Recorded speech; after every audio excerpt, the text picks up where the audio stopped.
Hello everyone, स्वागत है आप सभी का आपके अपने YouTube चैनल आरपीएससी अड्डा में। और आपका एग्जाम कॉमर्स और मैनेजमेंट के स्टूडेंट्स का यूजीसी नेट का जो एग्जाम है, जो कि 2 और 3 सितंबर को प्रपोज्ड है, उसके एडमिट कार्ड्स ऑलरेडी आ चुके हैं।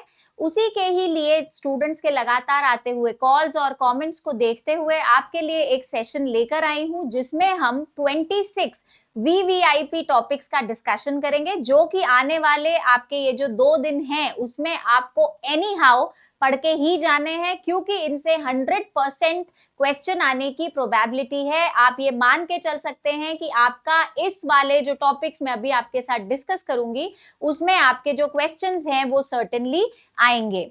अगर आप हमारे स्टूडेंट्स हैं और आपने अभी तक हमारा व्हाट्सएप कम्युनिटी ग्रुप ज्वाइन नहीं किया है तो जल्दी ही कर लीजिए, बिकॉज यही वो प्लेटफॉर्म है जहां से आप हमसे अपनी सारी प्रॉब्लम्स के बारे में पूछते हैं, या जो भी आपको डिफिकल्टीज आ रही है आप हमारे साथ इसी ग्रुप के द्वारा साझा करते हैं। एज वेल एज हम भी आपको कोई भी अपडेट सबसे पहले कम्युनिटी ग्रुप के थ्रू ही आप तक पहुंचाते हैं। आरपीएससी अड्डा हमेशा ही अपने स्टूडेंट्स को अपने एक्सीलेंट फैकल्टी नेटवर्क के द्वारा उनके सपनों को साकार करने में मदद करता रहा है। UGC net commerce and management के स्टूडेंट्स के लिए ये हमारे रिजल्ट्स रहे हैं, जिसमें हमारे स्टूडेंट्स ने ना सिर्फ नेट अकम्प्लिश किया है, नेट का डिग्री लिया है, एज वेल एज उन्होंने जेआरएफ भी अटेन किया है। साथ ही आरपीएससी अड्डा के कोर्सेज अलग अलग स्टेट्स में चलते हैं, जहां पर भी हमारे स्टूडेंट्स ने बहुत अच्छे रिजल्ट्स एंश्योर किए हैं। अगर मैं specifically UGC net commerce and management के स्टूडेंट्स की बात करूं तो आपके लिए पेपर 1 एंड पेपर 2 का कोर्स लॉन्च कर दिया गया है, जो कि एक डिटेल्ड कोर्स है अभिमन्यु बैच के थ्रू। अभिमन्यु बैच में बहुत खास बात जो है वो स्टूडेंट्स के लिए ये है कि आपको लाइव एंड रिकॉर्डेड दोनों ही क्लासेस अवेलेबल हो रहे हैं, एज वेल एज आपको जो सारा स्टडी मटेरियल मिल रहा है वो bilingual e notes e books के द्वारा मिलता है। एज वेल एज इस पर्टिकुलर बैच की जो यूनिकनेस है वो ये है कि इस एक बैच को आप ले करके अपने 3 अटेम्प्ट्स क्लियर कर सकते हैं। यानी अभी जो आपका 2 और 3 सितंबर रेस्पेक्टिवली को री एग्जाम का अटेम्प्ट आ रहा है वो, एज वेल एज आने वाला दिसंबर अटेम्प्ट, और उसके बाद में नेक्स्ट ईयर जून 2025 का नेट का अटेम्प्ट भी आप डेफिनेटली इस कोर्स के साथ में अकम्प्लिश कर सकते हैं। तो ये आपके लिए एक बहुत ही गोल्डन चांस है, जल्दी ही परचेज कर लीजिए। अगर आपने ऑलरेडी कोर्स की तैयारी करी है, हमारे ओल्ड स्टूडेंट्स हैं आप, और अब आप कुछ रिवीजन बैच के तौर पे चाहते हैं, वैसे भी कंपटीशन एग्जाम्स की तैयारी बगैर previous year question papers as well as important MCQs को सॉल्व किए हो नहीं सकती है, तो उसी रिगार्डिंग हमने आपके लिए सिलेक्शन बैच लॉन्च कर दिया है, जिसमें पेपर 1 और पेपर 2 के 1000 PYQs plus expected MCQs and 1500 PYQs and expected MCQs respectively का एक पैकेज आपको अवेलेबल हो रहा है विद वीडियो सॉल्यूशंस हैं, एज वेल एज जो बहुत एसेंशियल और प्राइम कॉन्सेप्ट्स हैं इन दोनों ही पेपर्स के, वो आपको अवेलेबल हो रहे हैं at very very easy rates. तो जल्दी ही इस बैच को ज्वाइन कर लीजिए, बिकॉज जो भी विद्यार्थी ये समझते हैं कि बगैर इस चीज का आकलन किए कि आप कैसा पेपर बनता है, किस तरीके के क्वेश्चंस आते हैं, आप किसी भी एग्जाम को पास आउट नहीं कर सकते। डेली टेलीग्राम प्रैक्टिस सीरीज भी हमारे स्टूडेंट्स के लिए एवरीडे एट 5 PM लाइव हो जाती है, जिसमें पेपर 1 और पेपर 2 दोनों के ही क्वेश्चंस आपको दिए जाते हैं। आप सेल्फ एनालिसिस करते हैं, स्कोर देख के आपको आइडिया लगता है कि कौन से पर्टिकुलर यूनिट या टॉपिक में आपको अभी कमांड गेन करने की जरूरत है। तो आते हैं हमारे टॉपिक पे कि सबसे इंपॉर्टेंट 26 VVIPs क्या हैं।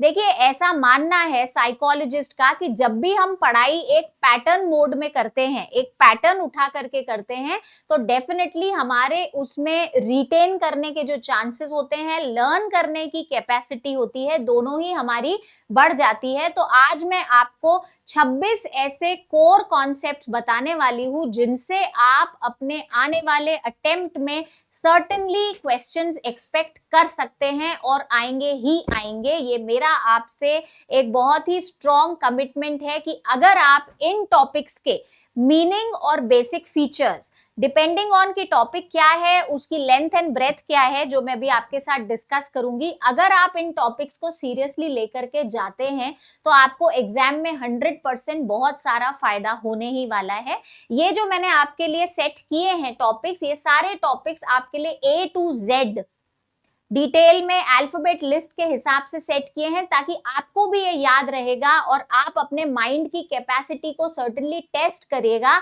जब भी आपको इस तरीके से टॉपिक्स गिवन होते हैं, वो टॉपिक्स हमें ज्यादा बेहतर तरीके से याद होते हैं, हम एक अच्छा मोड इंटेलेक्ट का उसमें यूज कर सकते हैं। स्टार्ट करेंगे ए से, कंटिन्यू करेंगे टिल जेड, और जो सारे अल्फाबेट्स हैं उनके साथ जो टॉपिक्स एसोसिएट किए हैं, आपको क्या करना है वो आप जरूर से याद रखिएगा। आपको इन सारे ही टॉपिक्स के, है ना, सबसे पहला आपको जो याद रखना है वो आपको याद रखना है कि इन सारे टॉपिक्स की इंडिविजुअली मैं आपको फिर से बताऊंगी इनकी मीनिंग्स क्या क्या है, एज वेल एज यदि ये कोई एक्ट है या ये कोई प्रोसेस है तो उसके की फीचर्स क्या क्या हैं। ये दो चीजें अगर आपको याद हैं तो सर्टेनली आप अपने क्वेश्चन में उस एक पॉइंट को क्रैक कर लेंगे जो कि क्वेश्चन अपने आप में एक हिडन हिंट के तौर पर आपको देता है। जनरली अगर 4 ऑप्शंस होते हैं तो उसमें से एक ऑप्शन ऐसा जरूर होता है जो हमें थोड़ा बहुत पता है, तो वो थोड़ा बहुत पता वाला जो अगर हम उसको ब्रॉडन करें, एक्सपैंड करें, तो वो थोड़ा बहुत पता होता है मीनिंग और की फीचर्स। तो ये दो चीजों पर आपको इन सारे ही 26 पॉइंट्स के ऊपर तैयारी करनी है।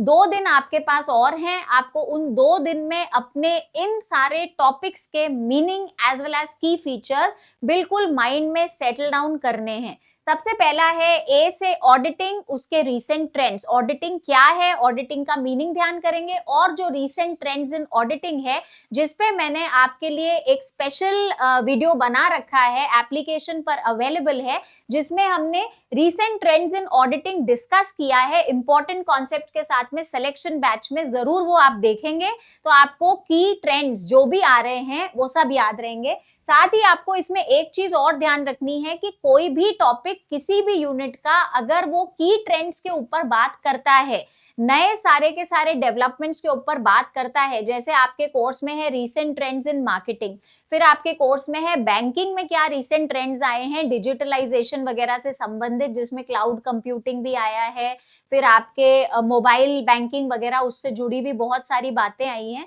वो सारी एग्जामिनर को हमेशा ही अट्रैक्ट करती हैं और वो हमेशा ये प्रयास करता है कि रीसेंट ट्रेंड्स को आपके पेपर में जरूर शामिल किया जाए। तो आपको ऑडिटिंग क्या है और ऑडिटिंग के रीसेंट ट्रेंड्स कौन से हैं उस पर खास तौर से जोर देना ही है। साथ ही आपको काम करना है बी में बेसल नॉर्म्स के ऊपर। अब बेसल नॉर्म्स के साथ कौन से टॉपिक्स जुड़ेंगे, सबसे पहले तो जैसा मैंने आपको बताया मीनिंग तो जुड़ेगा ही जुड़ेगा, उसके अलावा आपके कैपिटल एडिक्वेसी रेशियो, जहां से बेसल नॉर्म्स ने अपनी इफेक्टिवनेस को शो किया है कि कैसे बैंक्स की फाइनेंशियल हेल्थ और साउंडनेस को बढ़ाना है, वो आपको कैपिटल एडिक्वेसी रेशियो के माध्यम से मिलता है। तो कैपिटल एडिक्वेसी रेशियो, उसके बाद में टायर 1, 2 एंड 3 ये भी हमारे बेसल नॉर्म्स के साथ कनेक्ट होते हैं। तो मैंने जैसा आपको बताया, आपको 2 चीजें करनी है, मीनिंग एंड की फीचर्स। बेसल नॉर्म्स के मीनिंग में तो आप मीनिंग ऑलरेडी कर देंगे कि ये एकॉर्ड्स कब से लागू हुए थे। की फीचर्स में आपको कैपिटल एडिक्वेसी रेशियो और टायर 1, टायर 2, टायर 3 कैपिटल का बेसिक कॉन्सेप्ट आपको सर्टेनली करना है। सी से आपको करना है कैपिटल बजटिंग। कैपिटल बजटिंग क्या होता है वो तो आपका हो गया मीनिंग वाला पार्ट। अब की में इसमें आपको ध्यान रखना है कैपिटल बजटिंग की जो इंपॉर्टेंट टेक्निक्स हैं, सारी टेक्निक्स ऑफ कैपिटल बजटिंग के नाम एज वेल एज उनके ऑथर के नाम, राइट, टेक्निक्स के सारे नेम्स और गिवन बाय, किसने इन्हें दिया है, ये आपको याद रखना है। अगर आपने पहले पढ़ाई कर रखी है तो सर्टेनली अगर आपको नाम और इनका गिवन बाय वाला नाम ध्यान होगा तो थोड़ा बहुत आपका रिफ्लेक्शन आप इस पे भी डालोगे कि आपने ये टॉपिक के अंदर इस पर्टिकुलर टेक्निक को क्या एक्सप्लेन होता है। हो सके तो यदि आप अवेयर हैं टॉपिक से, अगर आपने पहले पढ़ाई कर रखी है, तो आप नेम्स गिवन बाय और तीसरा उस पर्टिकुलर अप्रोच के अजम्पशंस क्या हैं, आप उस पे जरूर काम करिएगा। और यदि आप बहुत ज्यादा अवेयर नहीं है, आप बिल्कुल मुझसे एक ऐसी रणनीति चाहते हैं कि लास्ट के 2 दिन में हम की पॉइंट्स पे क्या क्या करें, तो की पॉइंट्स में आप अगर ये 2 भी कर लेते हैं तो वो आपके लिए एक बहुत ही इफेक्टिव टूल साबित होगा। नेक्स्ट है डिमांड। डिमांड हमारा यूनिट जो बिजनेस इकोनॉमिक्स है उसका एक की कंपोनेंट है।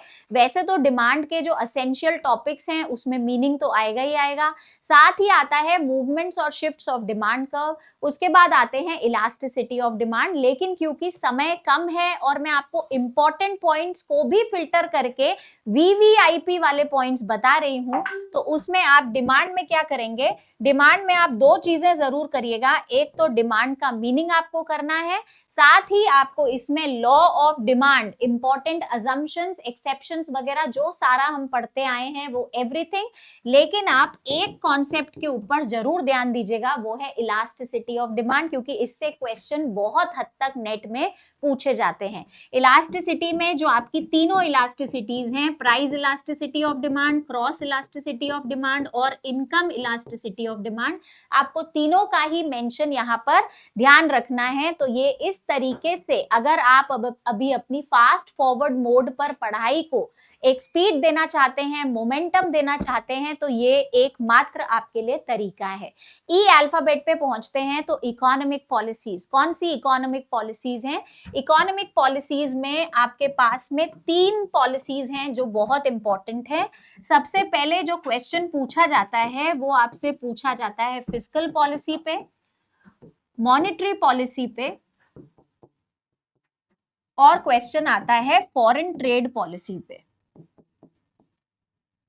ये 3 ऐसे पॉलिसीज हैं जिनमें आपको एक शॉर्ट क्वेश्चन आप अपने एग्जाम में उम्मीद कर सकते हैं। अब हमें इन तीनों में क्या क्या करना है, तो हमें ये पता रखना है कि फिस्कल पॉलिसी कौन देता है, मॉनेटरी कौन देता है, और फॉरेन ट्रेड पॉलिसी एफटीपी किसके द्वारा बनाई जाती है। दूसरा, फिस्कल और मॉनेटरी दोनों में ही आपके क्या हैं, टूल्स हैं।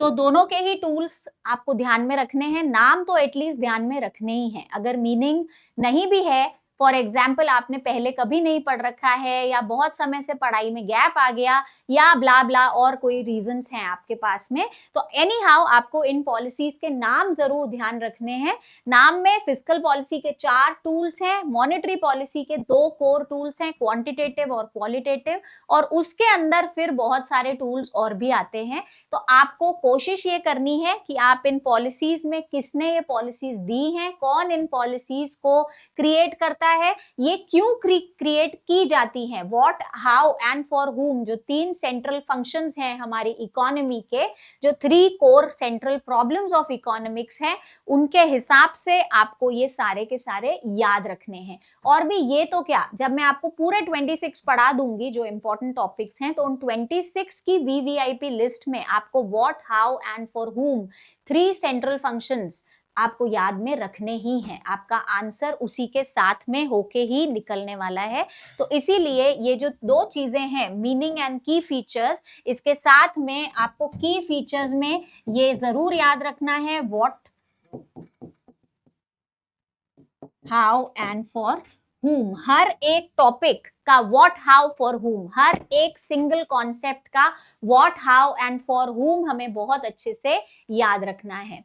बात करेंगे एफ की, फेरा एंड फेमा। मैंने अपनी क्लासेस में रेगुलरली आपसे ये पढ़ा रखा है कि फेरा क्या है, फेमा क्या है, ये दोनों चीजें कब आई, इनकी date of origin,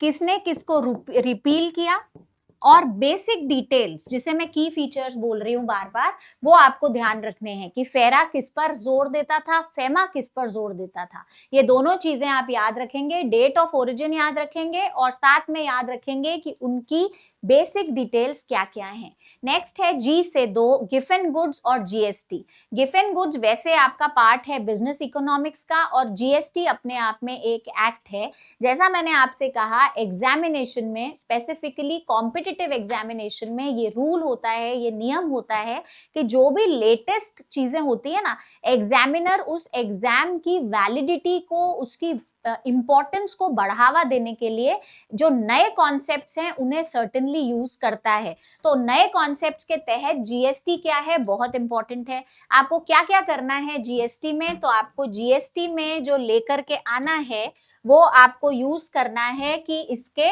general provisions क्या क्या है, प्लस इसके इनैक्टमेंट का डेट क्या है।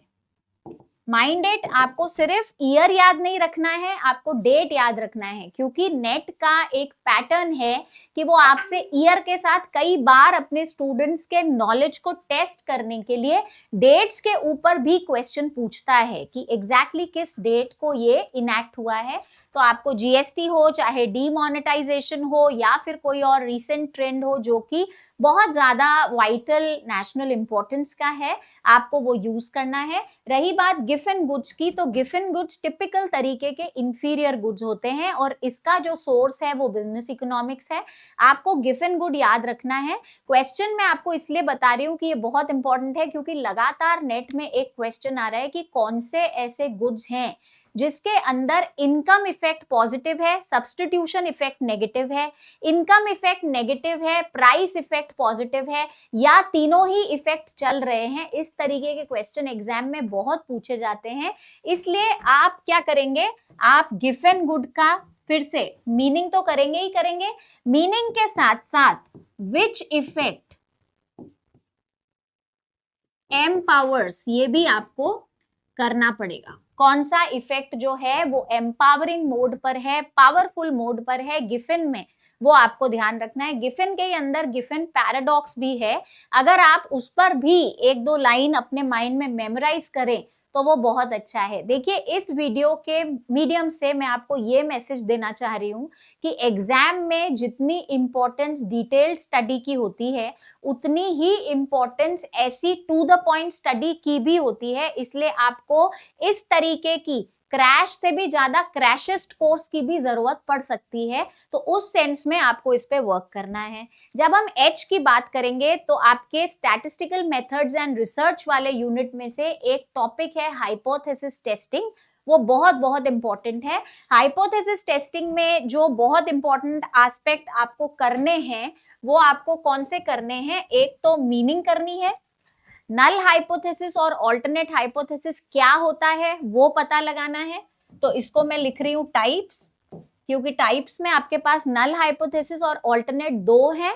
उसके अंदर फिर से सिर्फ आप मीनिंग तक जाएंगे। वैसे तो जो टॉपिक्स उठाए गए हैं ये टॉपिक्स बहुत ब्रॉड है, लेकिन आपको पता होना चाहिए कि आने वाले 2 दिन में 3 दिन में आपको आपकी फंक्शनिंग कैसी करनी है, तो आपको इनके मीनिंग्स पर वर्क करना है, नल हाइपोथेसिस, ऑल्टरनेट हाइपोथेसिस। और फिर जो हमारे टेस्ट हैं, टेस्ट में भी कौन से टी टेस्ट, जेड टेस्ट, इन पर क्वेश्चन प्रोमिनेंटली पूछा जाता है। और एक आपका है काई स्क्वायर, जो मैंने नीचे एक्स में इंक्लूड किया है आपके लिए उसके सिंबल के हिसाब से।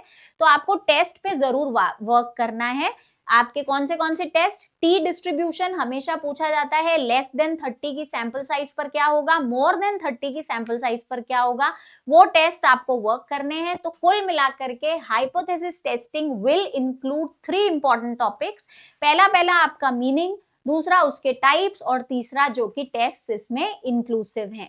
आगे बढ़ते हैं, आई पे आते हैं। तो हमारा जो यूनिट 2 है अकाउंटिंग एंड ऑडिटिंग, वहां से जो आपका टॉपिक है इंडियन अकाउंटिंग स्टैंडर्ड्स और आईएफआरएस, वो बहुत इंपॉर्टेंट है। एग्जाम में कई बार स्टूडेंट से जो हमारे 32 अकाउंटिंग स्टैंडर्ड्स हैं उनमें ये पूछा जाता है कि डेप्रिसिएशन से संबंधित, गुडविल से संबंधित, कंसोलिडेटेड बैलेंस शीट से संबंधित, फंड फ्लो, कैश फ्लो वगैरह वगैरह से संबंधित कौन सा अकाउंटिंग स्टैंडर्ड होता है। तो इसीलिए आपको आईसीएआई के द्वारा दिए गए सारे स्टैंडर्ड्स के नाम बाय हार्ट होने चाहिए। अगर आपने अभी तक नहीं किए हैं, नेट एग्जाम अप्रोच करने कोई है, कोई बात नहीं, अगर आपसे मिस हो रहे हैं तो आगे आने वाले एग्जाम्स के लिए, अटेम्प्ट्स के लिए अपना पर्सनलाइज्ड एक टेबल बना के रखिए जिसके अंदर आपके पास में ये सारे के सारे points well with mnemonics mentioned हो, ताकि आपको बहुत मददगार रहेंगे। नेक्स्ट है जेआईटी। JIT यानी जस्ट इन टाइम, यहाँ पर IFRS की रिक्वायरमेंट नहीं है क्योंकि वो हम ऑलरेडी कर चुके हैं। जस्ट इन टाइम आपका इन्वेंट्री मैनेजमेंट का एक तरीका है। आपको क्या करना है, इसको याद रखना है कि इसमें कॉस्टिंग किस तरीके से इफेक्टिवली आप कर सकते हैं, क्या रेशियो होना चाहिए, इसके अंदर जो सारी कॉस्टिंग के मेथड्स हैं वो सारे इंक्लूड होंगे, एज वेल एज आपके FM में, फाइनेंशियल मैनेजमेंट में जो आपकी ABC एनालिसिस है, जिसमें आप अपने गुड्स को उनकी क्वालिटी के आधार पर अलग अलग ग्रेड्स में क्लासिफाई करते हैं, वो भी सुप्रीम इंपॉर्टेंस की चीज है, आपको वो भी इंक्लूड करनी है।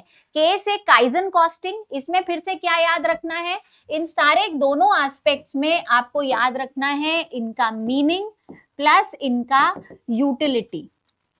डायरेक्ट आप यही ढूंढेंगे कि मीनिंग क्या है, यूटिलिटी क्या है, ऑटोमेटिक स्पीड बढ़ेगी।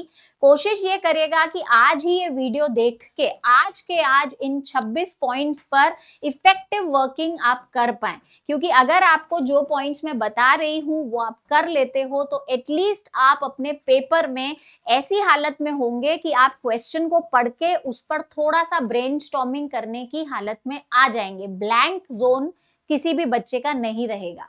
नेक्स्ट आता है लॉजिस्टिक्स, ये हमारा मार्केटिंग मैनेजमेंट से उठाया हुआ है। लॉजिस्टिक्स मैनेजमेंट जो L से एक बहुत इंपॉर्टेंट और कोर कॉन्सेप्ट है, उसमें वापस से आपको क्या करना है, उसका मीनिंग करना है और उसका सीक्वेंस करना है। देखिए मार्केटिंग हो या प्रिंसिपल्स ऑफ मैनेजमेंट हो या स्ट्रैटेजिक प्लानिंग हो या फिर कोई और सीक्वेंशियल प्रोसेस हो, उसमें कई बार एग्जाम में ये क्वेश्चन पूछा जाता है कि आप इस सीक्वेंस को बनाइए, क्रमानुसार सारे स्टेप्स को आप निर्धारित करिए। तो ऐसे सारे मैनेजमेंट रिलेटेड कॉन्सेप्ट्स में आपको दो चीजें पर्टिकुलरली करनी पड़ेंगी। मीनिंग तो करना ही है, मीनिंग के साथ अगर इनके 3Ps 4Ps 4S 4Cs ऐसे बहुत सारी चीजें आती हैं, अगर वो आपको मिलता है, इजिली अवेलेबल होता है, क्लासेस आप ऑफ कोर्स देख सकते हैं, एप्लीकेशन पर अवेलेबल है, तो आप उनको यूज करिए। अदरवाइज आप इनके जो सीक्वेंस हैं, जो क्रम हैं, उन्हें जरूर से निर्धारित करिए, तो ये आपको पक्के से मदद करेगा। तो ये सारे पॉइंट्स थे और इन पर आपकी वर्किंग थी।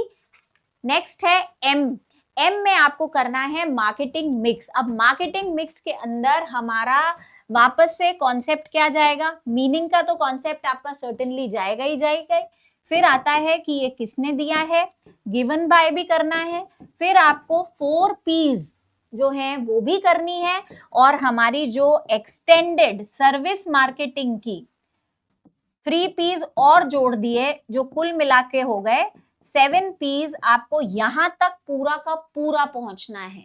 मार्केटिंग मिक्स क्या होता है, उसका मीनिंग किसने दिया, वो दूसरा क्वेश्चन, साथ में 4Ps ऑफ मार्केटिंग क्या है, एक्सटेंडेड 3Ps कौन से हैं, कुल मिला के 7Ps हो गए, सातों ही P का नाम। एज वेल एज नेट में एक बार ये भी क्वेश्चन आया है कि प्रोडक्ट के बाद अगला P कौन सा आता है, यानी उन्होंने सीक्वेंस पर भी पूरा ध्यान दिया है, तो आपको सीक्वेंशियली सारे पीस के नाम ध्यान रखने हैं। नेक्स्ट आया NPAs, N से NPAs यानी नॉन परफॉर्मिंग एसेट्स, बैंकिंग से ये आपका सोर्स होता है। नॉन परफॉर्मिंग एसेट्स में आप क्या करेंगे, आप सबसे पहले जो ढूंढ करके आएंगे वो आप लेके आएंगे कि NPAs का मीनिंग क्या है और फिर NPAs के टाइप्स क्या होते हैं, कौन से टाइप्स होते हैं। रेगुलरली हम पढ़ते आ रहे हैं, स्टैंडर्ड, सब स्टैंडर्ड, डाउटफुल एंड लॉस। आपको उन सारे टाइप्स को याद रखना है और इन टाइप्स का जो ड्यूरेशन है या फिर किस टाइम में आप किस NPA को किस तरीके की कैटेगरी के अंदर होल्ड कर देते हो, वो आपको ध्यान रखना है। तो इसलिए मीनिंग और टाइप्स बहुत इंपॉर्टेंट। नेक्स्ट आता है nature and kinds of companies, very very important. Companies act 2013 से आपका ये टॉपिक जो है ये सोर्स हो रहा है। 1 person company, public limited, private company, उसके बाद आपकी LLPs, ये बहुत सारे टाइप्स हैं जो हमें ध्यान रखने हैं। सारे के सारे टाइप्स आप क्या करेंगे, याद रखेंगे, और उसमें स्पेसिफिकली प्राइवेट, उसके मेंबर्स, न्यूनतम और अधिकतम दोनों, public one person company as well as LLP, इन 4 पर तो आप बहुत ज्यादा ध्यान देंगे क्योंकि इन पर क्वेश्चन एग्जाम में प्रिडोमिनेंटली पूछे ही जाते हैं। ओ से आता है ओलिगोपोली। ओलिगोपोली आपका मार्केट फॉर्म्स, बिजनेस इकोनॉमिक्स का एक बहुत ही इंपॉर्टेंट कॉन्सेप्ट है। क्या क्या चीजें याद रखने की है? सबसे पहले मीनिंग तो ध्यान रखनी ही है, फिर एक बहुत ही इंपॉर्टेंट है आपका किंक्ड डिमांड कर्व, तो आप किंक्ड डिमांड कर्व को जरूर याद रखेंगे, किसने दिया था। एज वेल एज यहाँ पर एक चीज और है जो हमें ओलिगोपोली मार्केट के लिए बहुत जरूरी ध्यान में रखनी है, वो एक पॉइंट है कि इसके साथ में कौन सी एसोसिएशंस जुड़ती हैं। जैसे कार्टेल पर क्वेश्चन हमेशा आता है ना, तो आप एसोसिएशंस के ऊपर जरूर से काम करेंगे तो जाकर के ये माना जाएगा कि अभी फास्ट फॉरवर्ड ग्रेड में आपने ओलिगोपोली को अच्छे तरीके से कवर किया है। पॉल स्क्वीजी का मॉडल है, ओलिगोपोली में हमेशा पूछा जाता है जो किंक्ड डिमांड कर्व से कनेक्टेड है। ऐसे कुछ एक क्रीम पॉइंट्स आपको ध्यान में रखने हैं। पी है प्राइसिंग स्ट्रैटेजीज। प्राइसिंग स्ट्रैटेजीज पर मैंने आपसे अलग से कॉन्सेप्ट शेयर किया है कि ये कितना कोर और इफेक्टिव कॉन्सेप्ट है। प्राइसिंग स्ट्रैटेजी में बहुत सारे प्राइसिंग के तरीके होते हैं, उनमें से कुछ एक हैं जो बहुत इंपॉर्टेंट है, और उन बहुत इंपॉर्टेंट वाले तरीकों में जो आपको टिपिकली याद रखने हैं और जिन पे क्वेश्चन हमेशा आता है वो है आपका penetration pricing and skimming pricing. इसके आगे markup pricing, cost plus pricing, ऐसे बहुत सारे और भी प्राइसिंग हैं जो इंपॉर्टेंट हैं। जब आप डिटेल में उसे पढ़ेंगे तो आपको बहुत अच्छे से उसको वर्क करना है, बिकॉज प्राइसिंग स्ट्रैटेजी पर क्वेश्चन हमेशा पूछा जाता है। साथ ही यहाँ पर आप प्राइसिंग स्ट्रैटेजी के साथ एक वर्ड और जोड़िएगा, प्राइस डिस्क्रिमिनेशन, जो मोनोपोलिस्ट का पैटर्न होता है ना। ये प्राइस डिस्क्रिमिनेशन जो है, ये डिस्क्रिमिनेशन क्या करता है, विभेदीकरण जिसे बोला जाता है। प्राइस डिस्क्रिमिनेशन यानी एक ही गुड को अलग अलग लोगों को अलग अलग प्राइसेस में बेचने की पैटर्न। इस पर भी कई बार क्वेश्चंस आपके पूछे गए हैं, तो इसमें भी आपको यही ध्यान रखना है कि इसका मीनिंग क्या है और की कॉन्सेप्ट क्या है। आगे बढ़ेंगे क्यू के साथ में, तो क्यू हमें बोल रहा है क्वालिटी सर्कल। क्वालिटी सर्कल आपका HRM से सोर्स होता है, और इसका भी आप क्या याद रखेंगे, आप याद रखेंगे कि मीनिंग क्या है प्लस इसकी इंपॉर्टेंस क्या है। अगर आपको ये दो चीजें याद हैं तो आप सर्टेनली क्वालिटी सर्कल से जुड़ा हुआ क्वेश्चन क्रैक कर लेंगे। नेक्स्ट है क्वासी कॉन्ट्रैक्ट, जो आपका कॉन्ट्रैक्ट एक्ट से सोर्स हो रहा है। क्वासी का कॉन्ट्रैक्ट करिए या फिर आप एक नजर घुमा दीजिएगा काइंड्स ऑफ कॉन्ट्रैक्ट पे।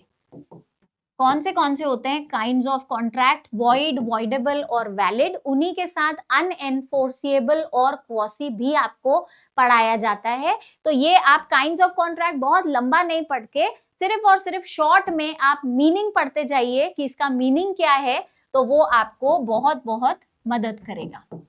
नेक्स्ट आपका आता है आर। आर में रेजिडेंशियल स्टेटस, जो कि हमारा सोर्स हो रहा है last unit income tax and planning से। रेजिडेंशियल स्टेटस अपने आप में एक बहुत बड़ा कॉन्सेप्ट है, लेकिन जो रेजिडेंशियल स्टेटस को करने की हमारी जो 3 पॉइंट स्ट्रैटेजी है, जिसके आधार पर आपको पूरा रेजिडेंशियल स्टेटस के लिए 3 पॉइंट समझने होते हैं, और उन्हीं के आधार पर आप अपना क्वेश्चन क्रैक करते हैं। जो आपकी कंडीशंस होती हैं स्टेटस को पढ़ने की, उन्हें लर्न करेंगे। फिर अगली चीज है RTI एक्ट। RTI एक्ट बहुत इंपॉर्टेंट है। मैंने जैसा कि आपसे बोला, कोई भी चीज अगर रीसेंट ओरिजिन की है तो वो हमेशा ही एग्जाम में आती ही है। तो RTI एक्ट के लिए कोई भी एक्ट हो, उस एक्ट का एस्टैब्लिशमेंट और उसके मेन ईयर्स, मेन प्रोविजंस, ये दो चीजें आपको हमेशा ही अपने माइंड में रिकॉर्डेड रखनी है, और ये एक बहुत इंपॉर्टेंट एक्ट है। एस से हम जाएंगे सर्विस मार्केटिंग पे। सर्विस मार्केटिंग यानी जब हमारी मार्केटिंग फोकसफुली सर्विसेज पे होती है तो वो क्या होती है। तो यहाँ पर भी मैं आपको यही कहूंगी कि आपको मीनिंग एंड इम्पोर्टेंस पर फोकस करना है। अगला आएगा थ्योरीज ऑफ इंटरनेशनल ट्रेड। ये एक बड़ा टॉपिक है। बड़े टॉपिक में आपको क्या करना है, एक करना है आपको की स्टेटमेंट,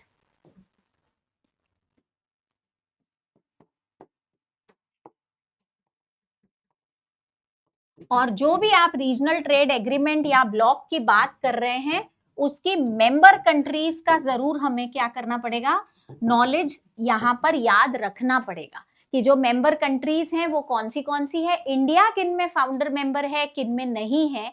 तो थ्योरीज के अंदर एक तो आपकी थ्योरीज हो जाएंगी और एक साथ में आ जाएगा की स्टेटमेंट में RTS, regional trade agreements. Theories of international trade कौन सी हैं, बेसिक थ्योरीज हैं, थ्योरी ऑफ एब्सोल्यूट एडवांटेज, आपकी Heckscher Olin theory, comparative advantage, ऐसे करके 4 से 5 कोर थ्योरीज हैं। वो कोर थ्योरीज जो हैं वो आपको अपने इस एग्जाम के लिए पर्टिकुलरली याद करनी है। फिर डिटेल्ड कोर्स में तो आपको सारी ही थ्योरीज करनी है वेरी इफेक्टिवली, जो क्योंकि इससे क्वेश्चन परमानेंट पूछा जाता है और अधिकतर ये क्वेश्चन मैच द फॉलोइंग के फॉर्मेट में आपके एग्जाम में आता है। नेक्स्ट है अंकटाड, ये आपके लिए एक इंटरनेशनल ऑर्गेनाइजेशन है, चाहे वो अंकटाड हो या फिर वो कोई और इंटरनेशनल ऑर्गेनाइजेशन हो, आपको टिपिकली हर एक इंटरनेशनल ऑर्गेनाइजेशन के लिए एक पैटर्न याद रखना है और वो एक पैटर्न है कि इसका इस्टेब्लिशमेंट का ईयर क्या है, ठीक है, इस्टेब्लिशमेंट ईयर ध्यान रखेंगे और जो भी उसके बेसिक ऑब्जेक्टिव्स हैं जिनको ध्यान में रखते हुए इस ऑर्गेनाइजेशन को बनाया गया है वो आपको ध्यान रखना है। साथ ही हर एक ऑर्गेनाइजेशन का इस चीज से कनेक्शन जरूर पता रहना चाहिए कि इंडिया उसका मेंबर है या फिर नहीं है। आगे प्रोसीड करते हैं। We, void contracts and agreements. Void agreements और वॉइड कॉन्ट्रैक्ट्स में फर्क होता है, उस डिफरेंस को समझना और रिलेट करना। तो वापस से ये आपका सोर्स कर रहा है इंडियन कॉन्ट्रैक्ट एक्ट 1872 से। क्या क्या याद रखेंगे, मीनिंग और बेसिक कंसेप्ट। डब्ल्यू पे आएंगे, WTO ईयर और उसके इंपॉर्टेंट एग्रीमेंट्स। WTO के एग्रीमेंट्स पर क्वेश्चन हमेशा ही पूछा जाता है। साथ ही IMF और वर्ल्ड बैंक जो है, और वर्ल्ड बैंक ग्रुप के अंदर कौन कौन आते हैं, 5 अलग अलग इंस्टीट्यूट्स आते हैं, उन सबके नाम जरूर ध्यान रखिएगा। WTO, उसके ईयर और उसके एग्रीमेंट्स, ये तीनों चीजें याद रखनी है। एग्रीमेंट्स के अंदर टिपिकली क्या याद रखना है कि ये एग्रीमेंट्स जो थे ये क्यों बनाए गए थे और इनके नाम क्या है, ठीक है, साथ ही इनके फुल फॉर्म्स क्या हैं, क्योंकि ट्रिप्स और ट्रिम्स इन पर लगातार क्वेश्चन आ रहे हैं, आपको इनके फुल फॉर्म्स भी पता होने चाहिए। एक्स की बात करें तो काई स्क्वायर टेस्ट और मीन, जिसका डिनोशन हम एक्स स्क्वायर और एक्स बार के साथ में करते हैं, दोनों के लिए ही आपको जो याद रखना है बहुत अच्छे तरीके से वो आपको याद रखने हैं इनके मीनिंग्स और अजम्पशंस। जहां तक मीन की बात है तो आपको फॉर्मूला भी ऑलरेडी याद होगा ही, क्योंकि बहुत सालों से मीन हमारे कॉमर्स स्टूडेंट्स के लिटरली हर सिलेबस का एक हिस्सा रहा है। तो ये दो चीजें, अजम्पशंस और फॉर्मूले, भी आपको इफेक्टिवली वर्क करना है। Formula as and where applicable, जरूरी नहीं है सब जगह पर हो जो सारी मैंने आपको चीजें बताई, लेकिन जहां जहां एप्लीकेबल है यूज करना है। वाई पे आएंगे तो वहां पर होगा डिडक्शंस ऑफ इनकम। इनकम में क्या क्या डिडक्शंस मिलते हैं, सर्टेनली ये कहां से सोर्स कर रहा है, income tax and corporate planning से सोर्स कर रहा है। क्या क्या याद रखेंगे, कौन से मोस्ट इंपॉर्टेंट अजम्पशंस हैं, सॉरी मोस्ट इंपॉर्टेंट डिडक्शंस हैं, ठीक है, और वो डिडक्शन किस एरिया के ऊपर बेस्ड हैं। जैसे ATG है तो वो किस को इंक्लूड कर रहा है, उस तरीके से आपको इन्हें बताना है, आपको याद रखना है। सेक्शन ये, सब सेक्शन ये, बिकॉज इस पर भी प्रोमिनेंटली क्वेश्चन आते हैं। लास्ट है Z, जो कि रिफ्लेक्ट कर रहा है आपका zero based budgeting. Zero based budgeting अपने आप में एक बजटिंग का नया पहलू है, जिसमें हम सारी की सारी जो कॉस्टिंग निकालते हैं, जो वर्किंग करते हैं, वो कहाँ से करते हैं, वो हम करते हैं स्क्रैच से। तो ये भी नेट के एग्जाम में एक रेगुलरली आता हुआ क्वेश्चन है। कोर आप अपने आने वाले ये जो 3-4 दिन का पैकेज है, इसके अंदर आपको जो आपकी रिवीजन स्ट्रैटेजी रखनी है, जैसा कि मैं आपको अभी तक इतने सारों में बता ही चुकी हूँ, what, how and for whom, आपको हर एक इस A to Z alphabet series के हर टॉपिक का what, how and for whom याद रहना चाहिए, मीनिंग याद रहना चाहिए, एज वेल एज आपको ये याद रहना चाहिए कि वो की कॉन्सेप्ट क्या है। तो उसी रणनीति पर आप अपना फोकस करेंगे।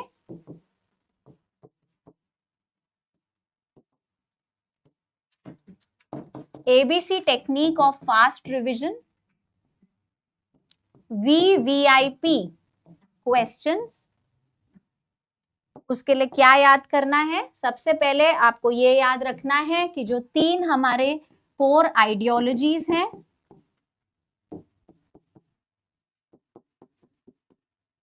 उसके बाद में इन सारे कॉन्सेप्ट्स के इंपॉर्टेंट मीनिंग चार्ट्स क्या क्या रहे हैं। अगर ये एब्रीविएशन है तो इन एब्रीविएशंस के फुल फॉर्म्स याद रखने पड़ेंगे। साथ में यदि ये कोई संस्था है, ऑर्गेनाइजेशन है, तो हमें ईयर याद रखना पड़ेगा और इसके सारे ही पॉइंट्स के मेन या फिर की कॉन्सेप्ट्स आपको ध्यान रखने हैं। अगर आप इस स्ट्रैटेजी से वर्क करते हैं तो ये एक बहुत ही क्वालिटेटिव स्ट्रैटेजी होगी और मैं उम्मीद करती हूँ कि इसी स्ट्रैटेजी के साथ आप अपने एग्जाम को अच्छे तरीके से क्रैक कर पाएंगे। Thank you so much for watching the video till the end. फिर मिलेंगे नए टिप्स के साथ ताकि वो आपको आपके एग्जाम में बहुत बहुत हेल्पफुल हो। All the best and have a good day.